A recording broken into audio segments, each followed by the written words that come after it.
Hello, everyone, and welcome to our 17th session of the Tech and Innovation Center series, part of the Local Infrastructure Hub.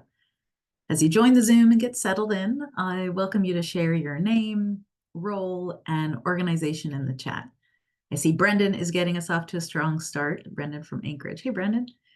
My name is Tina Walla, and I'm the Chief Partnerships Officer at U.S. Digital Response, which is a nonpartisan nonprofit that provides pro bono technology support to governments. This series is a part of the Local Infrastructure Hub, which aims to help America's towns and cities take full advantage of federal infrastructure funding by helping to create competitive, winning bids that deliver real results for residents. This session is brought to you by U.S. Digital Response and Cornell Tech, and is supported by our funders, Bloomberg Philanthropies, Balmer Group, Emerson Collective, Ford Foundation, and Kresge Foundation. Now, as a refresher, we'll go to the next slide. I want to ground us all in what this series aims to do. The Tech and Innovation Center aims to inspire local government leaders, all of you, about the integration of technology that improves city infrastructure now and in the years to come. We have 4 key values that guide the series, as shown on this slide. First, we're driven by shared goals. We don't believe in doing technology for technology's sake. Second, we want to design for people. Technology processes and products have to reflect the needs and desires of deeply diverse groups and individuals. We are not all the same. Third, we believe in approaching this work with a commitment to resourcing this work. It's really exciting that there's a lot of federal funding available today, but we want to think about long-term. We want to think about sustainability as it relates to planning for workforce, policies, and regulation. And last but certainly not least, we want to build for trust. Tech and innovation should deliver solutions that are transparent, durable, secure, reliable, and mindful of privacy considerations. So with that refresher, let's get on to our topic for today. Today, we're focusing on how cities are leveraging microgrids to increase the supply of renewable energy and improve power supply reliability.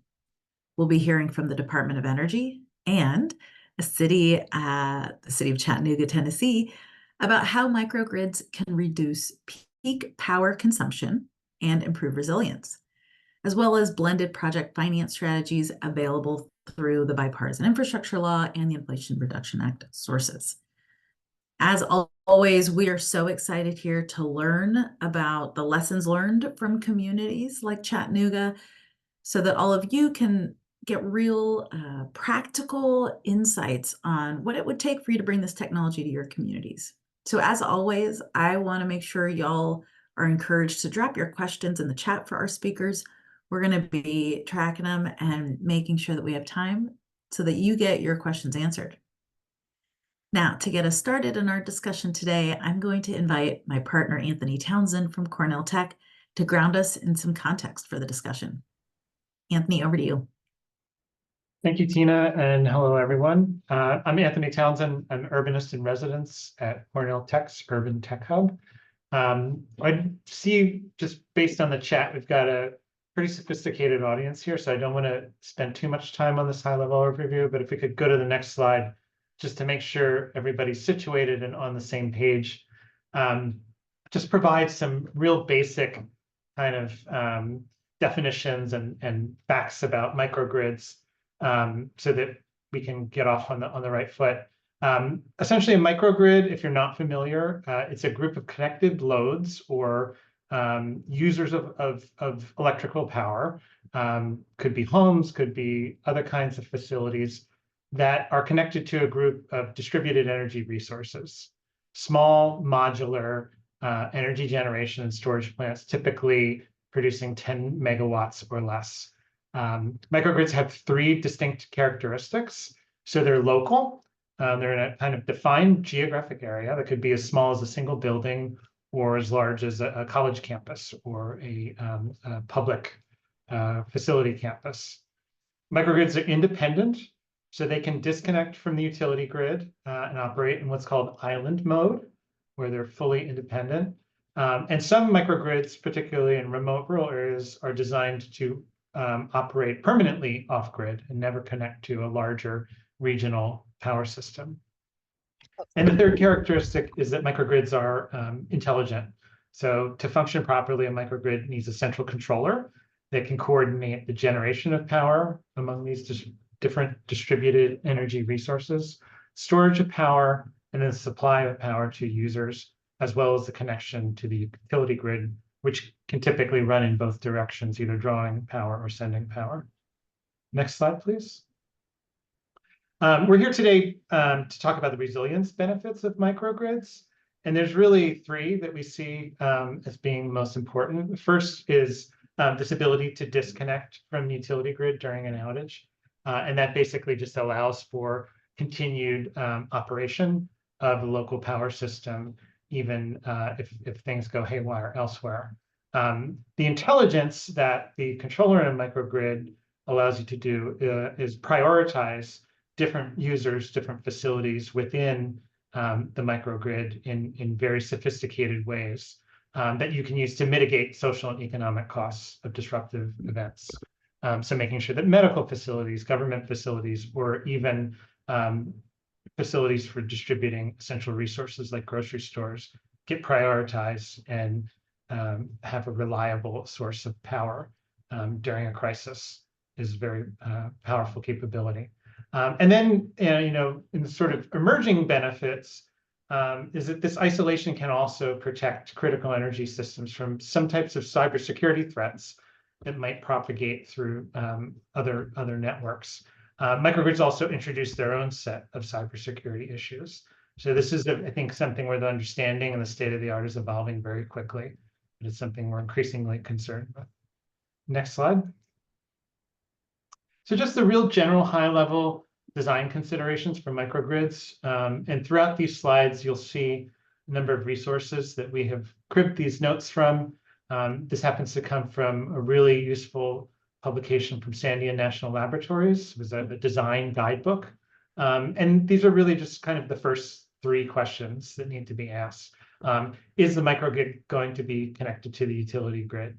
In urban areas, it's almost always a yes, but there may be cases where there's exceptions to that. But generally, the guideline here is that the more disconnected operation, the more capacity you'll need on your microgrid to generate and store power. And of course, that drives up costs and complexity. How many different users are connected? More and larger users generally tends to equal more complexity, but there are also cases where users might have different kinds of duty cycles or demand curves, where one user might be more active during the day, the other more at night, and that can actually work to your advantage to balance out the microgrid. And then how much of the load needs to be met? Again, higher peaks, more users, more demanding users will equal more costs and complexity. Next slide, please. Just some sort of very high level numbers to give you a sense of the size and the composition of these kinds of projects. National Renewable Energy Lab estimated in 2018, I'm sure these costs are probably double what they were then, just based on inflation and supply chain issues, but about $2 to $5 million per megawatt. And so you can see that sort of, the sweet spot in terms of what the generating capacity on typical microgrids would be, somewhere between 500 kilowatts and 1.5 megawatts, a few hundred homes, a dozen or so buildings, or a couple large facilities. And then if you look at the kind of cost breakdown of these projects, very, very heavily tilted towards the actual capital expense of the equipment and installation. So that's something that can be, will generally fall over time, but can also be more volatile, and I think is harder to finance. Next. So if you want to dig deeper on some of these questions and issues, the Grid Deployment Office has produced a really, really useful microgrid overview document. It's about 9 pages. You can find it at this tiny URL that we created, and that goes into a little bit more depth on all of these questions. But really just kind of a level setting exercise here before we turn it back over to Tina to introduce our guests. Thanks.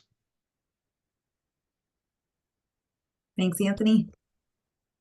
And before I introduce our speakers, we'd like to take a moment to ask some poll questions to get a sense of this group today and where your communities are with respect to the issue of microgrids. Thank you, Jay. Oh, I think we might need poll 1. Looks like this is poll 2. So while we pull up the first set of poll questions, there's going to be 2 of them for all of you to answer.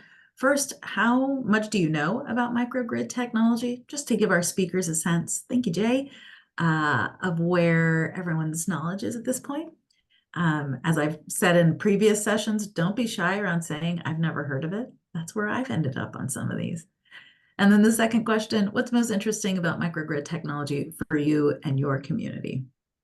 I'm going to give you a moment to respond to those 2 poll questions.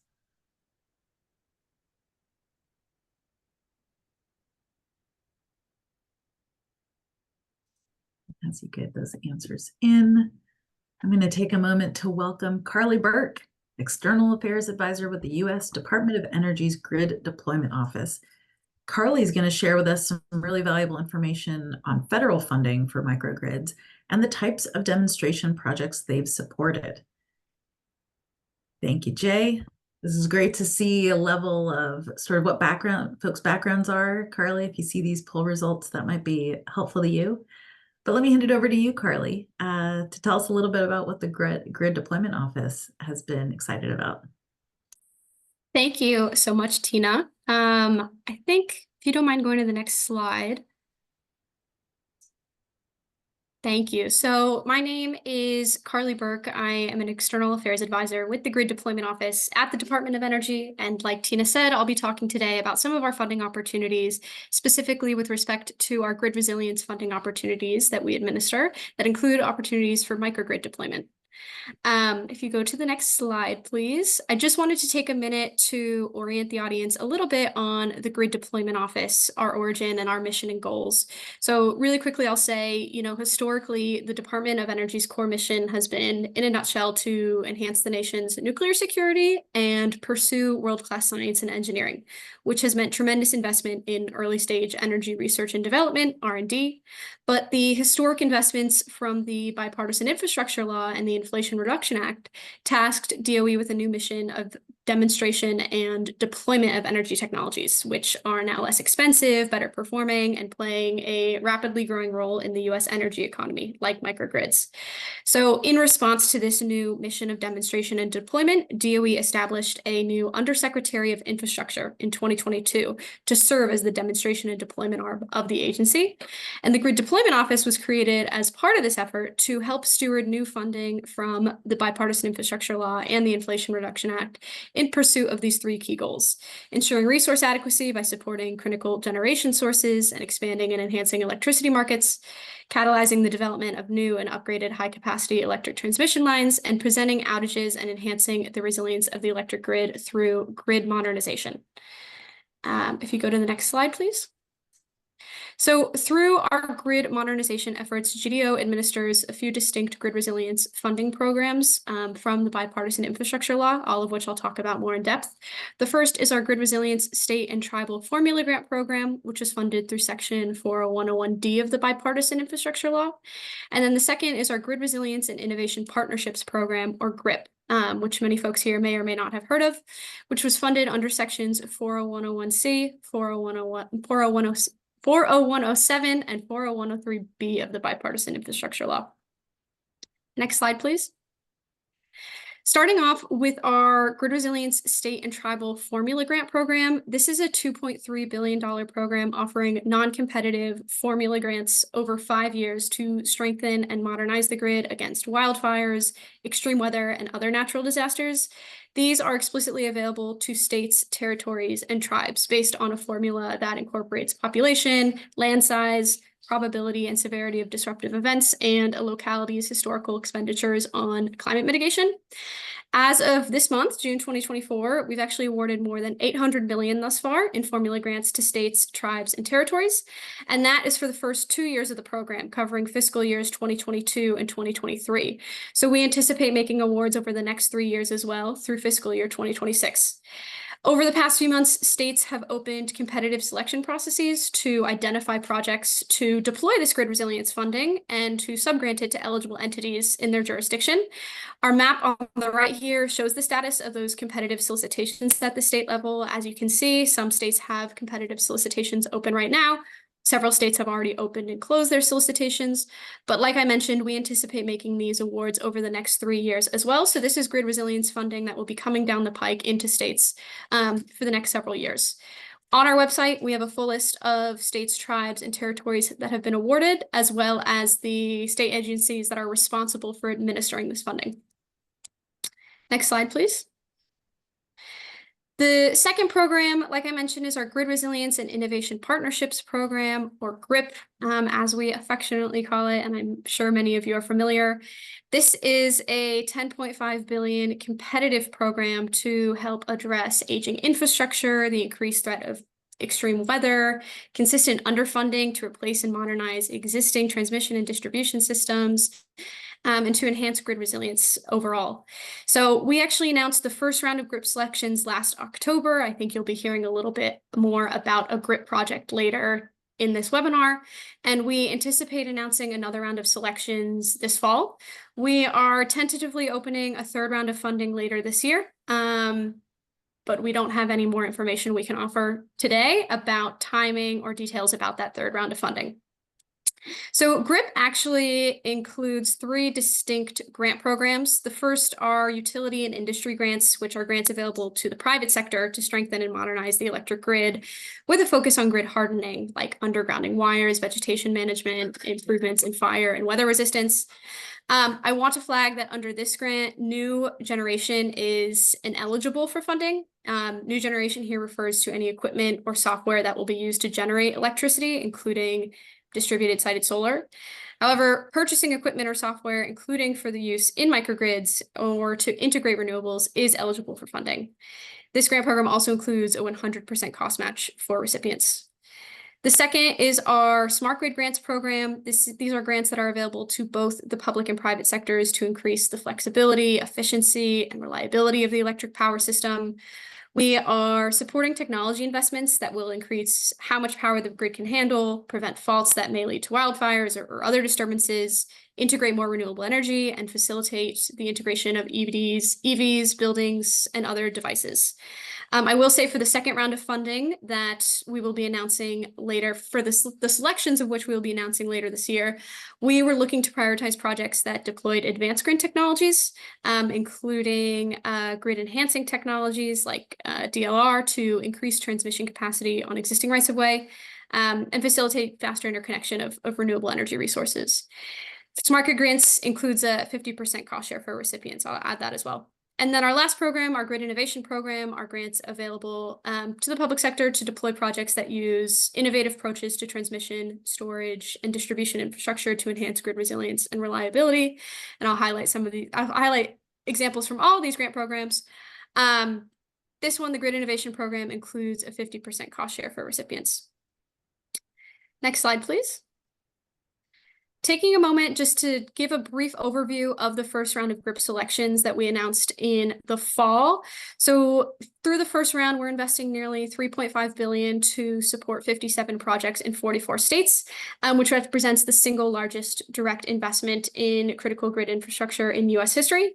And when combined with private investment through cost share, we are going to see an $8 billion total investment in grid infrastructure. Of course, we are here today to talk about the value of microgrids, so I wanted to call attention to the fact that the first round of GRIP selections will support the deployment of over 400 microgrids across the country. And if you go to the next slide, I'll be able to highlight microgrid investments in the GRIP Round 1 portfolio a little more in depth. So through the first round of GRIP funding, we supported projects that reflect the diverse applicability of microgrid technology. Selections will deploy microgrids to enhance resilience and reliability and mitigate hazards from extreme weather. And they demonstrate an integrated approach to collaboration and coordination and an emphasis on supporting community needs. The next slide actually has a map of GRIP Round 1 projects that are supporting microgrid deployment. In total, we're funding over $650 million in microgrid projects, which reaches a total investment when combined with private investment of $1.4 billion. We were really, really excited by the geographic diversity of the projects selected and the variety of technologies and solutions that will be implemented. Like I said, I believe you'll be hearing about our project in Chattanooga right after this. So I just want to call attention to one other project that we're supporting through GRIP, which is the Hubs for Energy Resilient Operations, or HERO project in Louisiana, which is part of the Grid Innovation Program. It is a really innovative collaboration led by the Louisiana Department of Natural Resources, who is partnering with multiple utilities and community organizations across the state to deploy microgrids in communities that are most vulnerable and least able to respond to extended outages from extreme weather like flooding. And this funding will allow a particular community or a subset of communities to disconnect from the bigger grid when the bigger grid goes down. And each microgrid will be at a critical facility or community identified shelter with clean energy generation and long duration energy storage. We were excited about this because of the innovation demonstrated both in the nature of the partnership and also the tremendous impact that this project is going to have and the deployment of microgrids is going to have on communities across the state that are vulnerable to extreme weather and flooding. Next slide, please. I also wanted to briefly highlight how the GRIP program is enabling greater integration of renewable resources to the grid. So the first round of GRIP projects will actually enable the addition of 35 gigawatts of renewable energy, which is going to help expand the US's renewable energy capacity by a little more than 10%. In the first round of funding, we saw various approaches to improve renewables integration, and we're supporting projects that demonstrate innovation either through the deployment of innovative technology or through other tactics like an innovative business strategy or innovative partnership or program operation.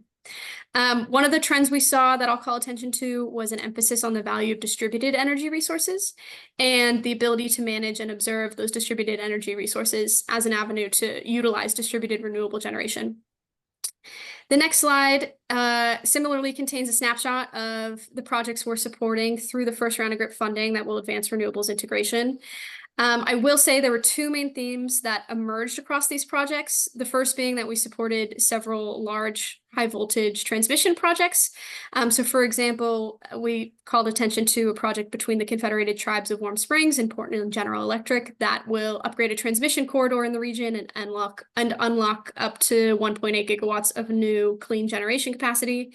Or our project with Elite, which will upgrade HVDC converter terminals and increase their ability to transfer capacity from wind-rich areas to load centers in the upper Midwest.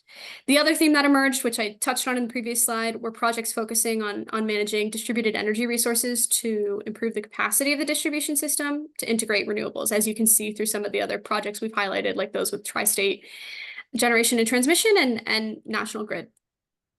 That is the end of my presentation. I am happy to drop my email in the chat and happy to answer any specific questions folks have about the GRIP program.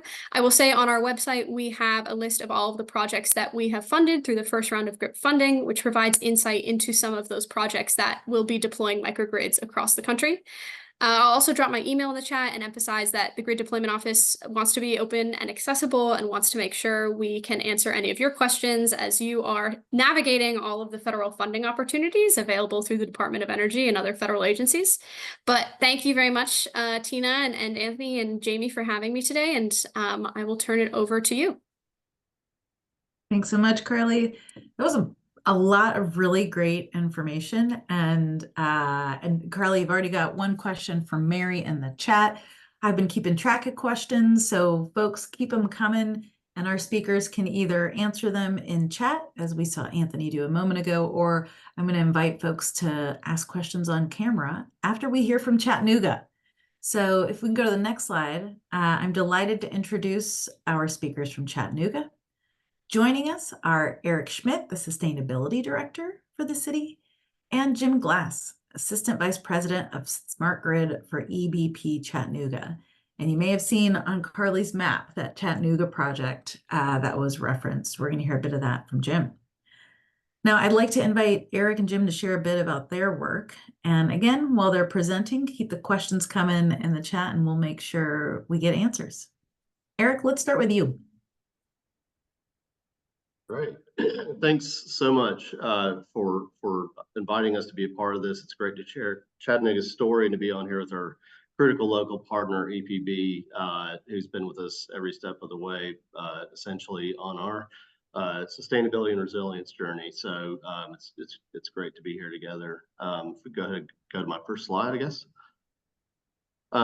So not going to go through all these things, but I just wanted to share that Chattanooga has been building this path, this history for quite a few years now. And when I came on into the office in 2014, I think my intent was to take the conceptual to the applied, and no better way to do that with a little bit of accountability and transparency through the Department of Energy's Better Buildings Challenge, being able to report annually, being able to track data, which led into our relationship with EPB to start sharing data and managing what we're measuring. And so you can see some steps along the way, but I guess I would just like to offer this up as a snapshot on that path, and that each of these steps was kind of a logical step into the next that enabled the next step. And so that, again, with benchmarking to facility assessments that EPB assisted us with, and recognizing efficiency, right sizing our demand before we lean into investments in DER. But with those projects, turned over new opportunities to work together. So, in essence, so I'll hold it there, but you can see that. Happy to answer any questions after the fact, but it certainly has accelerated over the years, and grateful to be partners with EPB and DOE. Next slide. It's just a snapshot on the performance of those efforts over the years, and we have reduced energy consumption a full 29% in our purchase from EPB every year, and they actually provide us with that data. So it's exciting to see that, and it's easy to track when you start with 100 gigawatt hours per year. Your percentage reductions translate directly to gigawatt hour reductions, and so that's saving us over $2 million a year. We've met and exceeded our EUI goals of the Better Buildings Challenge and are well on our way in the Better Climate Challenge. And essentially what this does, and you can see with our climate action plan, we do have carbon neutral goals for the municipal operations by 2040 and the community as a whole by 2050. And so we're beginning the process of starting new inventories with that. And so I would offer up that every time we have a success, that enables us to move forward into a new space and to invest deeper into our forward progress. Next slide. So really to just boil it down, we as a municipality have a responsibility. EPB has a very, I wouldn't say completely narrow, since they're such a community facing and forward entity. So they are more than just a power distributor. They provide resilience, they provide communications, they provide support for our communities. So I just want to say that. And as a whole, the city of Chattanooga recognizes that we are a city with legacy environmental justice issues. Mayor Kelly's One Chattanooga plan intends to bridge that divide between those two Chattanoogas, and that's at the forefront of our climate action plan. You can see our goal includes net carbon zero again with that, building a sustainable city, and really leveraging this opportunity through IRA and other opportunities to uplift disadvantaged communities who we know are disproportionately hit when we have extreme weather events and low-lying areas in sort of the valley, the bowl of Chattanooga between the river and the ridge. We've seen flooding, we have urban heat island effect, we have energy burden disparities, and so all of this implores us to work harder and lean into that challenge. And I think you'll see that with Jim's comments later about their GRIP application and where they intend to deploy those resources. So this is just a snapshot on the right of some data points that were pulled together from a platform that the National Science Foundation and EcoDAP helped us with the climate adaptation workshop that was referenced in the prior slides. So we are no stranger to drought, extreme rainfall, tornadoes, you name it. We've got it all. And that just, again, it makes our mission very clear. Next slide, please. So wanted to just kind of highlight a showcase project that was one of our major milestones, which is a 4 megawatt solar array at our regional wastewater treatment facility that the city owns and maintains.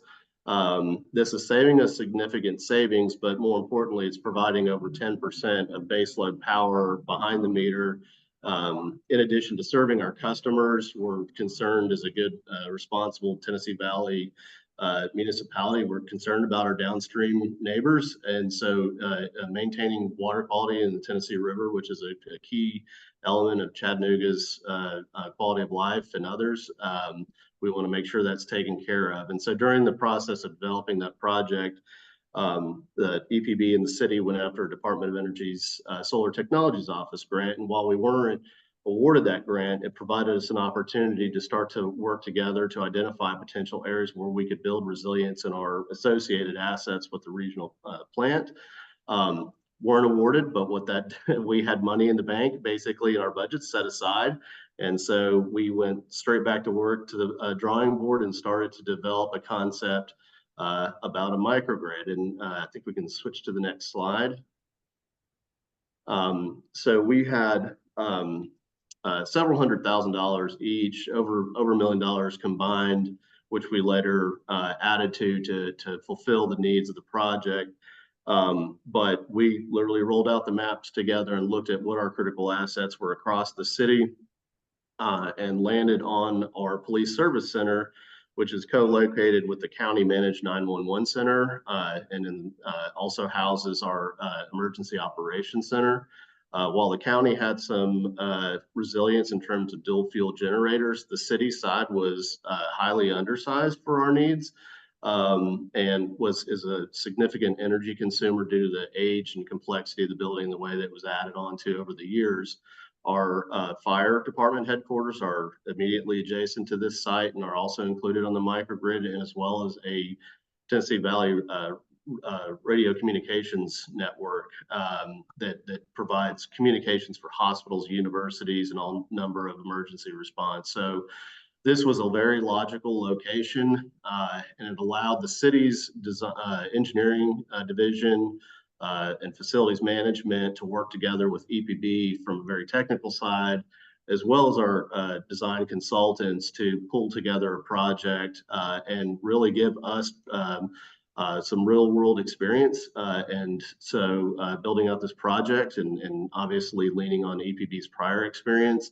And so as it turned out, just to kind of wrap it up, I would say, again, with these projects kind of leading to future opportunities, we had to do some right sizing on this project due to increases in cost of conduit and steel and things like that. So we had to scale back a little bit our ambitions with that regard. The rooftop solar, as you can see from the picture, is fully deployed, upsized our generator a little bit to make sure we had all the power supply to keep that battery topped off. And with that leftover budget, we are now installing solar on the roof of the building that I'm in right now. So that's going to be another couple hundred kW, provide operational resilience, be behind the meter. And so at the end of the day, the city will have 3 significant solar deployments and critical facilities, in which we've done essentially the whole time with coordination with EPB. So I think with that, I'm going to turn it over to Jim or give it back to you, Tina. But again, appreciate the opportunity to share Chattanooga's story and for answering any questions. Okay. All right. If you want to go ahead to the next page, I'll jump right in. All right. EPB is the local distribution electric utility for Chattanooga and parts of a few other counties in Tennessee and also in North Georgia. we buy the power from the Tennessee Valley Authority, and then we distribute it to our customers here in Chattanooga and some of the surrounding areas. We also constructed a fiber optic network to support our smart grid technology about 12 years ago. And because of the capacity that's available in that fiber, we're able to also offer communication services to our customers. And we've got over 120,000 customers that utilize our internet primarily. Some have TV and phone service as well. Okay, go ahead to the next page. I want to kind of get into the microgrid discussion here, but a little bit of background first. Back in 2010 through 12, we installed about 1,200 automated switches across our distribution system, and these provided automatic fault isolation and service restoration capability, which ended up reducing our annual customer outage minutes by over 50%. So it was a huge improvement in reliability for our customers. And just to kind of give you a sense of what that means, in this little schematic that's on the screen, over on the far left side, that big red square is the circuit breaker in a substation. The smaller red squares are automated switches that are normally closed. And then the green small squares are switches that are normally open that connect to other circuits. So, for example, if you look at the two little red squares right in the middle, if a tree were to fall in between those on our wires, the switch towards the substation, the one on the left, would open, and then it would communicate with the one on the right to open, so that the problem is isolated between those two switches. And then they would communicate with one of those green switches out on the end to close, to restore power back to that section of the grid. So that's kind of how the automation technology works.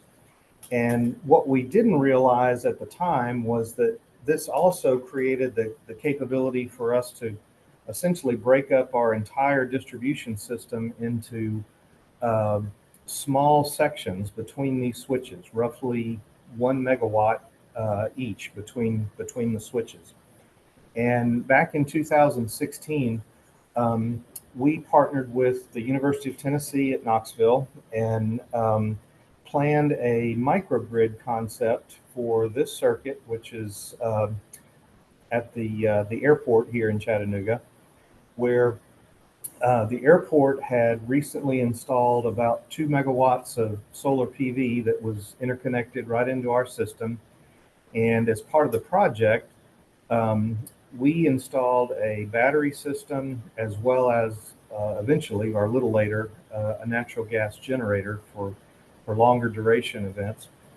And these assets created the capability for us to use a microgrid here.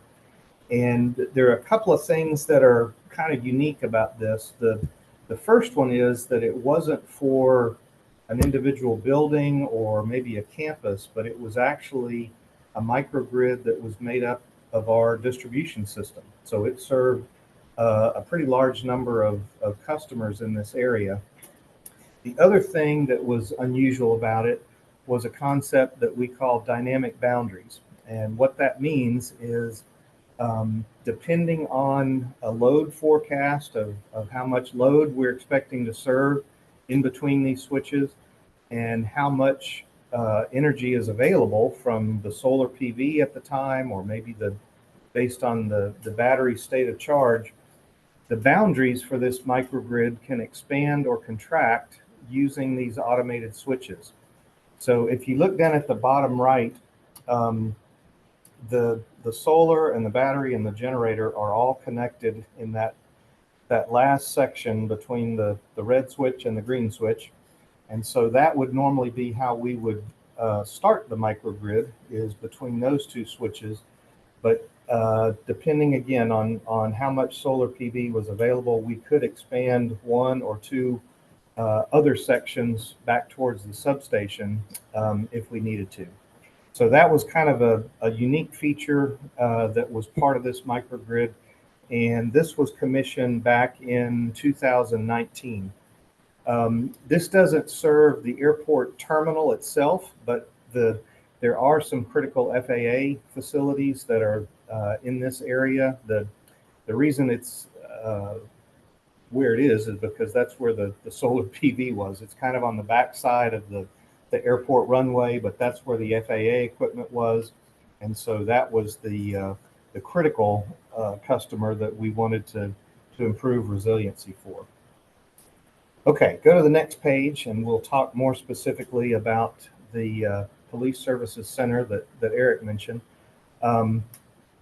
This site was one, like Eric said, that the city came to us, I think maybe after they heard a little bit about what we did at the airport, and said, hey, we're going to be putting some solar PV on the roof of our police headquarters. Can we try to figure out how to do a microgrid for this campus? There's several buildings that are part of the Police Services Center. There's also a fire station included in this microgrid. And if you look down at the very bottom, again, there's a red switch on the right and a green switch on the left. And that's how, if we need to, we can isolate this campus, which has got 4 or 5 buildings that can be served as part of this microgrid. And the assets for it are the solar PV that's owned by the city on the roof of their building, and then the energy storage system that EPB purchased and installed that's in front of the electric meter, but interconnected with the system. And then eventually the city added a generator that could be used for extended duration if, for whatever reason, the sun didn't shine and we weren't able to get the solar generation that was targeted.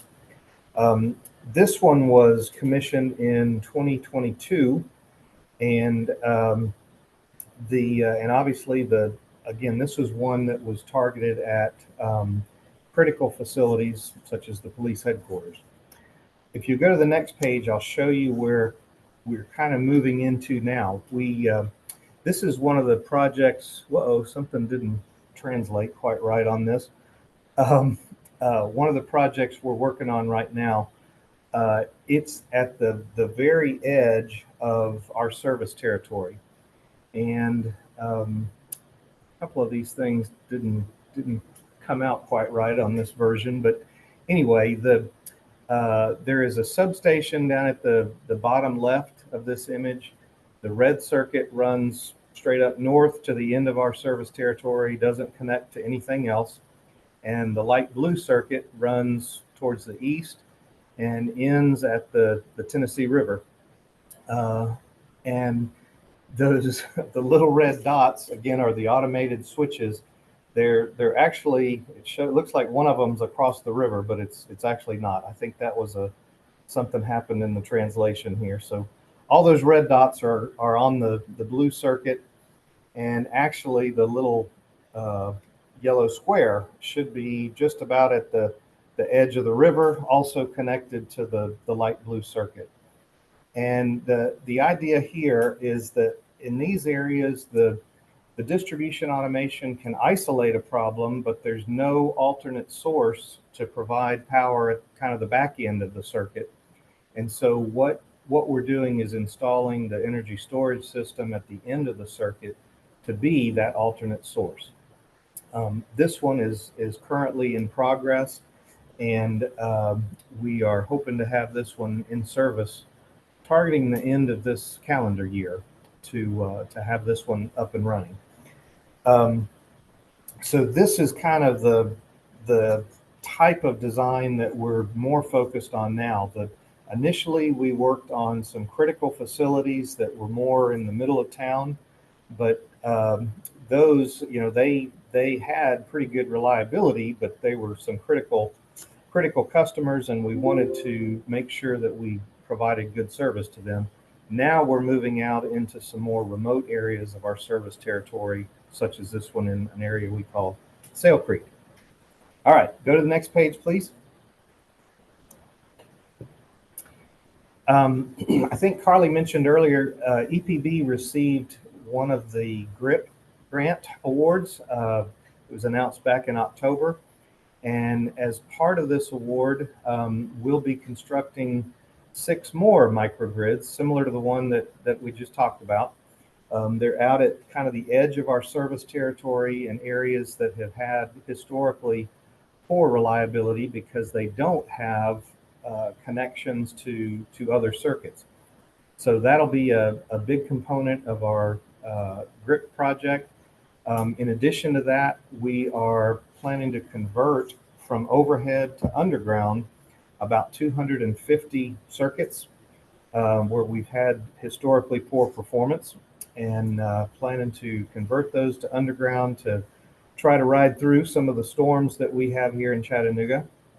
And then lastly, it's covered up there, I think, but we're planning to replace about 1,300 wood poles that were identified recently during some inspections that need to be replaced. They've got woodpecker holes and things like that that reduce their strength, and so we've identified these to be replaced and are planning to do that as part of the GRIP grant as well.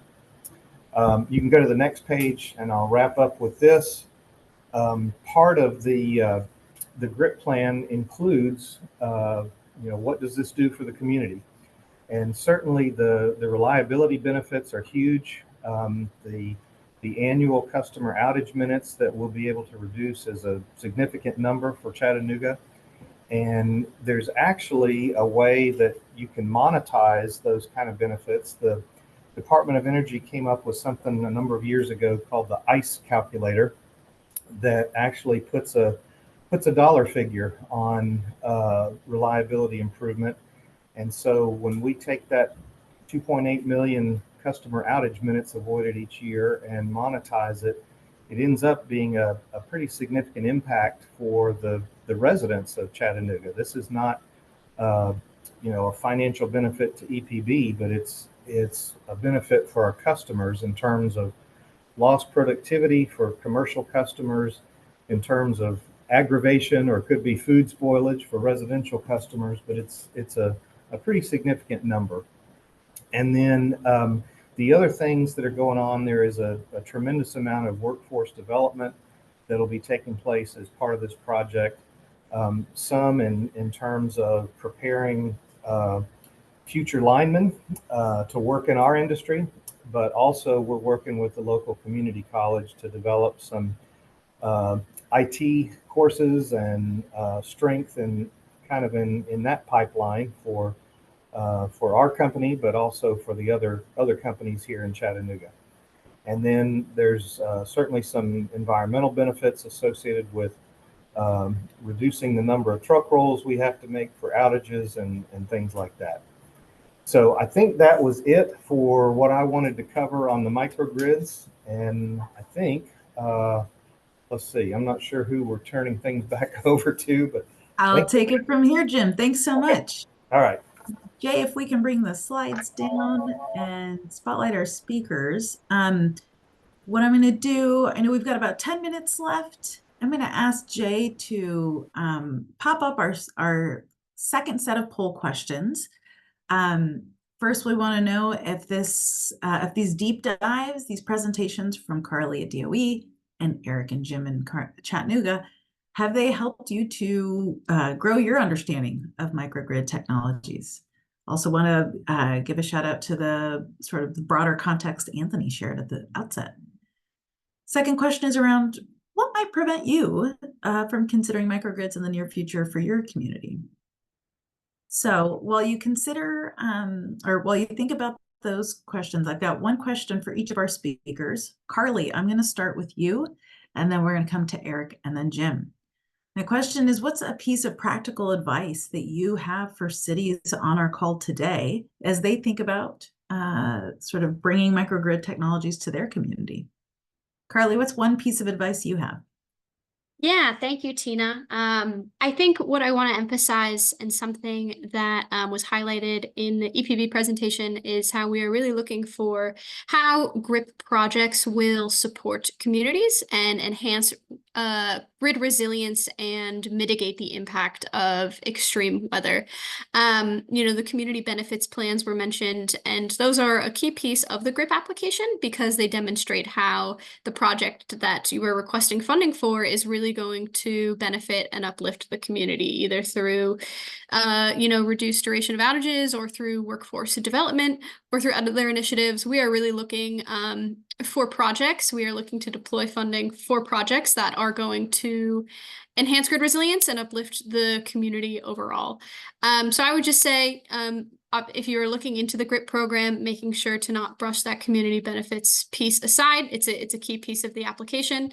And then also, as you are thinking about the GRIP program and thinking about opportunities, applying for federal funding opportunities to deploy microgrids, paying close attention to the program goals, which are to deploy projects that demonstrate innovation and enhance grid resilience.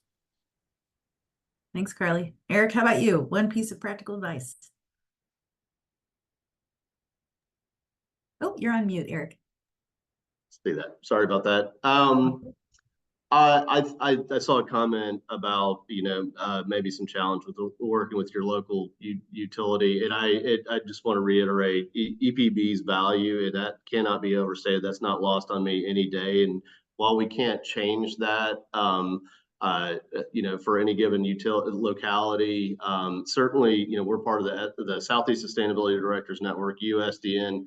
Leaning on your peers for advice. I think collaboration, communication, and coordination, and understanding what your asset needs and what your community needs are. I know those are it sounds high level, but it's really true, and it helps build the case for what it is you're trying to do and understand what your needs are. So that's my kind of general take on it, but I think it's recognizing what your needs are and leaning on our partners to do that. So we couldn't do it alone, certainly. So that's my answer for that, I think. Great. I love that emphasis on partnership. Jim, coming to you, one piece of practical advice. Okay, I would certainly second Eric's comment about partnerships. That's important. But the other thing, I think, more specific to microgrid projects and in some of these remote areas, I think one important component is communication with the local residents. If you're planning to install a battery system somewhere out in a remote area, it's a little bit like trying to install a substation. That nobody wants that in their backyard. They want all the benefits, but they're not crazy about having that too close to their house. And so I think working with the residents in that area to explain, the technology, the benefits, but also working with them to try to find a location that's a little bit more agreeable to everybody. It takes a little bit of time, but it's certainly worth it. Thank you, Jim. Really appreciate that point on community engagement and having those conversations, starting them early, not at the tail end, but really making folks feel like they have a voice and they're part of the process. I think we've got time for a question or two. So Brendan, early on, you put a question in the chat about battery capacity. Can I invite you to pose your question to our speakers? Sure. Thanks to all the speakers. I'm really curious about, we have a ton of city buildings, and I'd like to add battery capacity to them using direct pay from the Inflation Reduction Act. What I'm curious is that I've seen cities or states, I've talked to our local utility, they're interested in being able to put more renewables on, but they need more battery capacity. And curious if any cities or states have kind of leased back or gotten some benefit or built that into the calculation for adding batteries, like to our convention center or something like that, or a hospital, just large commercial places that would have a lot of battery capacity.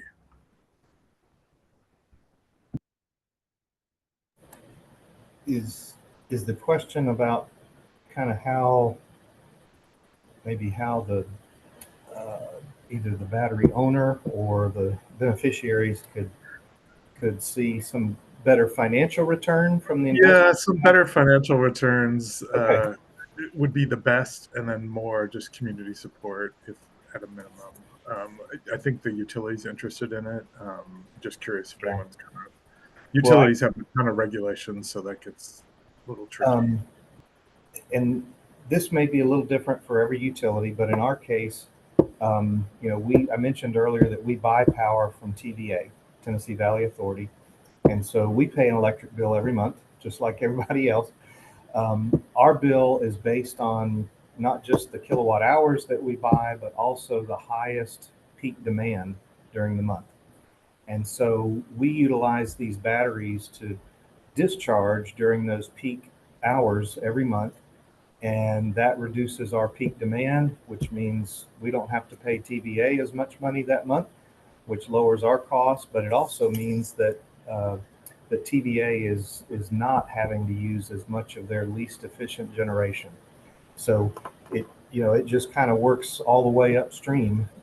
If you can minimize that peak, there's typically going to be some financial benefit for whoever's paying the electric bill, but also I think some environmental benefit and from not having to use those peaking units. Yeah, the spinning reserve. Yeah, ours is $47 for the demand charge. It's one of the Ooh, highest. yeah, you could save a lot of money with the battery. Does the utility, I don't want to hog this, but does the utility send you any signals of like, hey, we're getting close to having to use spinning reserve? Is there any coordination, or are you just shaving peak just on your own independent? We're just reducing our own peak. So we monitor that and know when to call it, and it's supposed to be about 98 degrees here this afternoon. So we plan to use our batteries today. Great. Thank you so much.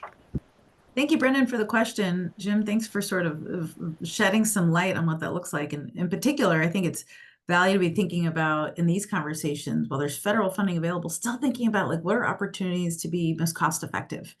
And I think you're helping to illuminate that for everyone.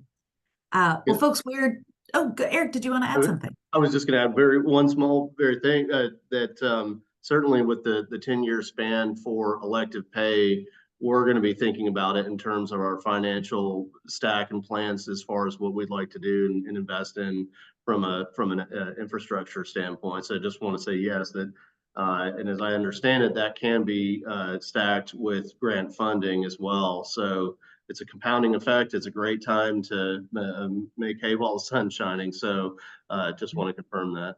That's a great plan. Green Bank as well. Green Bank funding. Yeah, there's a ton of ways to combine those things. Yeah.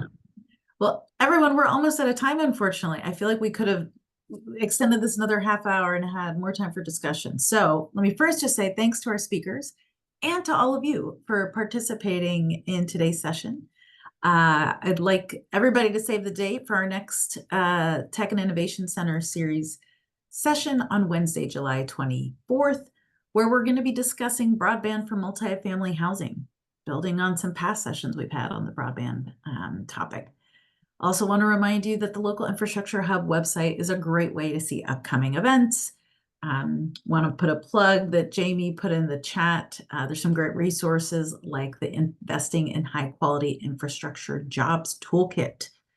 Jim talked about workforce and some of the creative things that they're doing around workforce. So encourage you to check out that resource. And we're going to make sure that our speakers, if there's more questions that you didn't get answered today, we want to connect you with our speakers. So we'll be following up with information to that end. But otherwise, stay cool for those of you that are experiencing heat waves. We're thinking about you, and we'll see you next month. Thanks, everyone. Thank you.